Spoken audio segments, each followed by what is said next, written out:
నా పేరు తోట వెంకటరామయ్య. నేను ఆంధ్రప్రదేశ్ రాష్ట్ర ప్రాథమిక వ్యవసాయ సహకార సంఘాల ఉద్యోగుల యూనియన్కి రాష్ట్ర అధ్యక్షుడిగా పనిచేస్తా ఉన్నాను.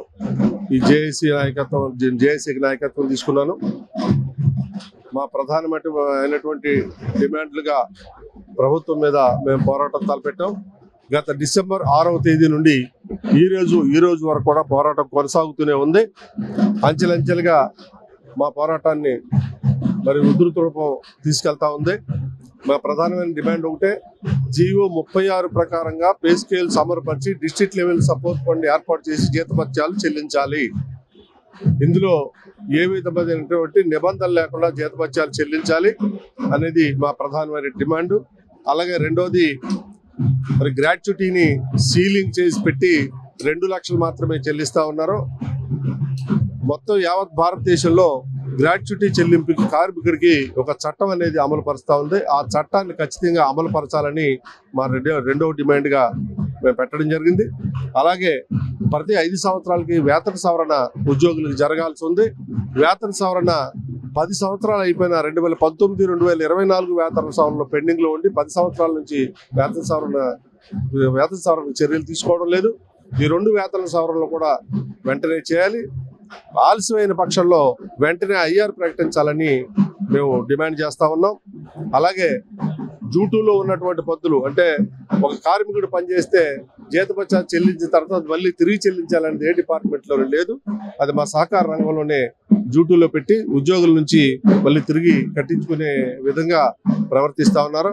వాటిని ఎట్టి పరిస్థితుల్లో రద్దు చేయాలని మేము డిమాండ్ చేస్తూ ఉన్నాం. అలాగే 2019 తర్వాత చేరినటువంటి ఉద్యోగులు రెగ్యులర్ చేయాలని డిమాండ్ పెట్టాం. మాకు ఏదైతే 1/3/2019 నాడు జీవో 36 రిలీజ్ చేశారో ఆ రోజునే మనకి హెచ్ఆర్ పాలసీని ఇంప్లిమెంట్ చేస్తే ఈ రిక్రూట్మెంట్ జరిగి ఉండేవి కాదు. వాళ్ళు ప్రభుత్వం చేసిన తప్పుకి పాలక వర్గాల్లో వేసుకున్న వాళ్ళని బలి చేస్తా ఉన్నారు. ఎట్టి పరిస్థితుల్లోని 2019 తర్వాత చేరినటువంటి ఉద్యోగుల్ని రెగ్యులర్ చేయాల్సిందే. అది మాకు ప్రత్యేకమైన డిమాండ్గా మేము తెలియజేశాం. అలాగే రైతులకి 6% డివిడెంట్ లేదా ఇంట్రెస్ట్ వారు కట్టిన షేర్ క్యాపిటల్ పై రైతులు కూడా డివిడెంట్లు చెల్లించాలి. అది రాష్ట్ర సహకార బ్యాంకు, జిల్లా సహకార బ్యాంకుకి 250 కోట్లు చెల్లించుంది. అది కింది స్థాయికి జిల్లా కేంద్ర సహకార బ్యాంకులు సహకార సంఘాలకు ఇవ్వలేదు. సహకార సంఘాల నుంచి రైతుకు అందలేదు. ఇది కూడా అందే వరకు కూడా రైతులతో కూడా కలిసి మేము పోరాటం చేయదలుచుకున్నాం. అలాగే ప్రభుత్వ ఉద్యోగులకు ఏదైతే రిటైర్మెంట్ వయసు ఉందో 62 సంవత్సరాలు, ఆ రిటైర్మెంట్ వయసు సహకార సంఘాలకు వర్తించే విధంగా చట్టాలు ఉన్నాయి. అయినప్పటికీ ప్రభుత్వం మోకాలు అడుగుతూ ఉంది. ఆ చట్ట ప్రకారం మాకు రావాల్సినటువంటి హక్కుగా రావాల్సిన 62 సంవత్సరాల పదవీ విరమణ వయసుని మనకు అమలు పరచాలని మేము డిమాండ్ చేస్తా ఉన్నాం. ఈ డిమాండ్లో భాగంగా ఈ నెల 5వ తేదీ నుంచి 9వ తేదీ వరకు రిలే నిరాహార దీక్షల ఇక్కడ జరుపుతా ఉన్నాం.